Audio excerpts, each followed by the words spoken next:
In today's video, I want to talk about a subject that I've been researching quite a while now. I have heard a lot of podcasts about it. I've researched books. I have looked at religions. I looked at the text of religions.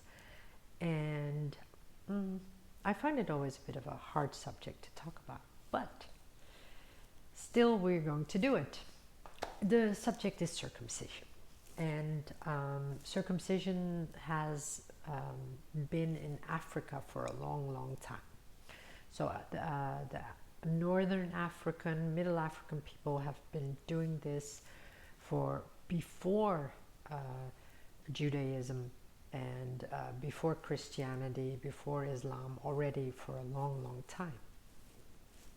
I'm not saying that it is good.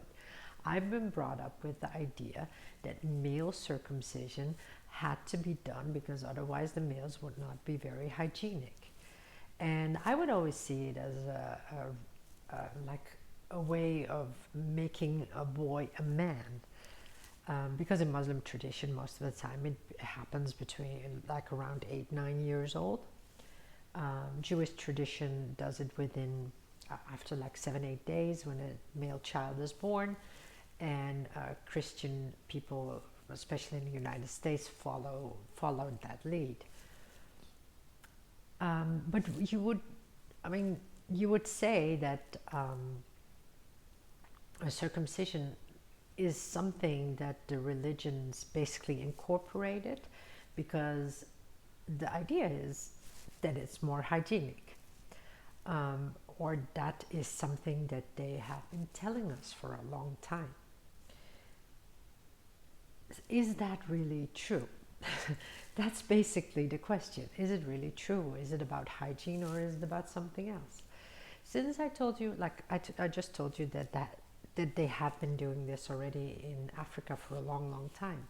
In Africa, they did male circumcision and female circumcision. Unfortunately, that female circumcision still happens, and male circumcision, of course, still happens also. But I'm always with female circumcision. I find it very, very sad most of the time because like that one organ that is especially for our female pleasure has been cut off. And it looks a lot of times that also our light has been cut off also. So I would say if there are even people still thinking about doing female circumcision, please do not. And even doctors in European countries, please do not do it. Try to educate the people. But then let's go over to male circumcision because male circumcision also happened in Africa for a long, long time. And when you see female circumcision, if you see male circumcision, at that time it was done to keep, to lower the craving for sexuality. For females, that's always, if female circumcision is most of the time, it's about that. It's not even about hygiene because a lot of women get very sick from it. Some women even die from it. And for male circumcision, they also say, it's basically not always what religions say it is, but it used to be for also to make sure that you did not crave sexuality that much. But this is very interesting because is it still like that? Are we still in the Western world, in the Islamic world, are we still saying that we're circumcising men to make sure that they do not crave sex that much?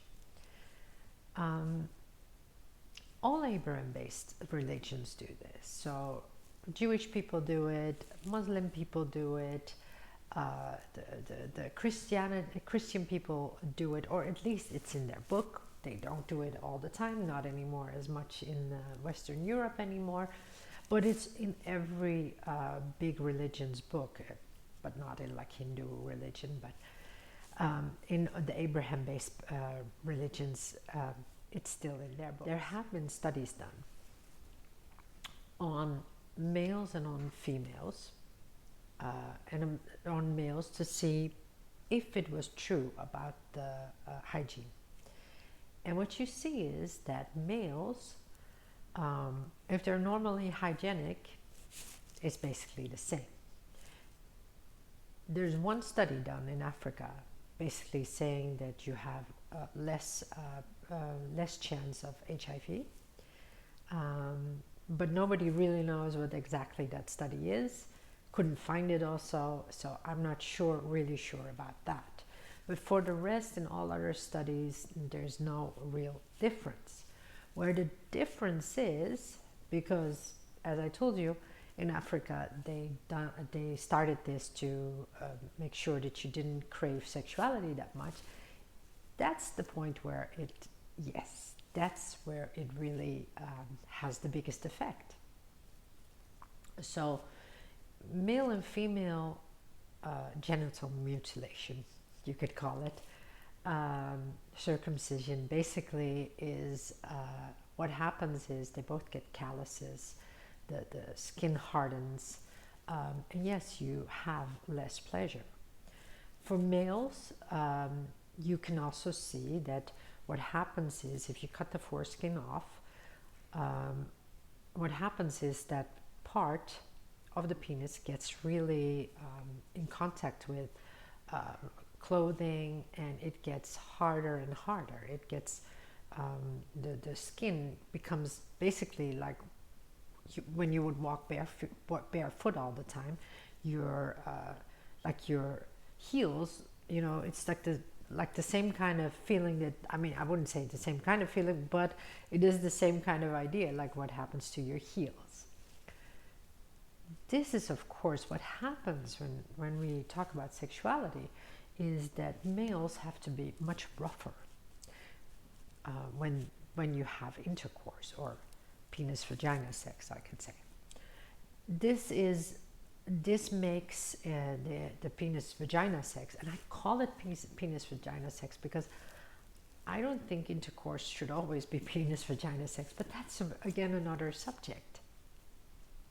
But in sexuality, it gets much rougher because you want to feel more, and because of the foreskin is not there, you feel less. So I don't think that's I don't think that's something that you really want. But I mean, you know, if it's something that has been done to you, or something that you weren't even aware of, or something, you know, you can't really, that's basically how your body is at that moment. You can make yourself more sensitive. Look that up, Google that, because there are a lot of things that you can still do to make yourself more sensitive, and also that will change your way how you think about sexuality also. This is for now about circumcision, and I know I have a different idea about this, and I would not know how to place this really in religions like Judaism or Islam or Christianity, but I do think that we need a little bit of an update on these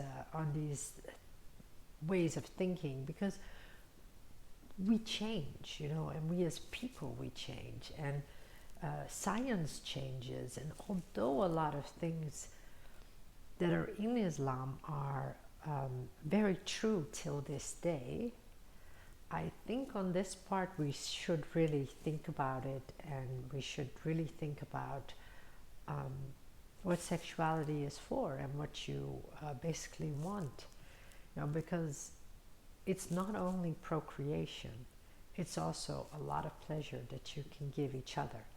And yeah, so let's think about this, and maybe we can maybe with our thinking we can maybe change a little, maybe we can change a little bit.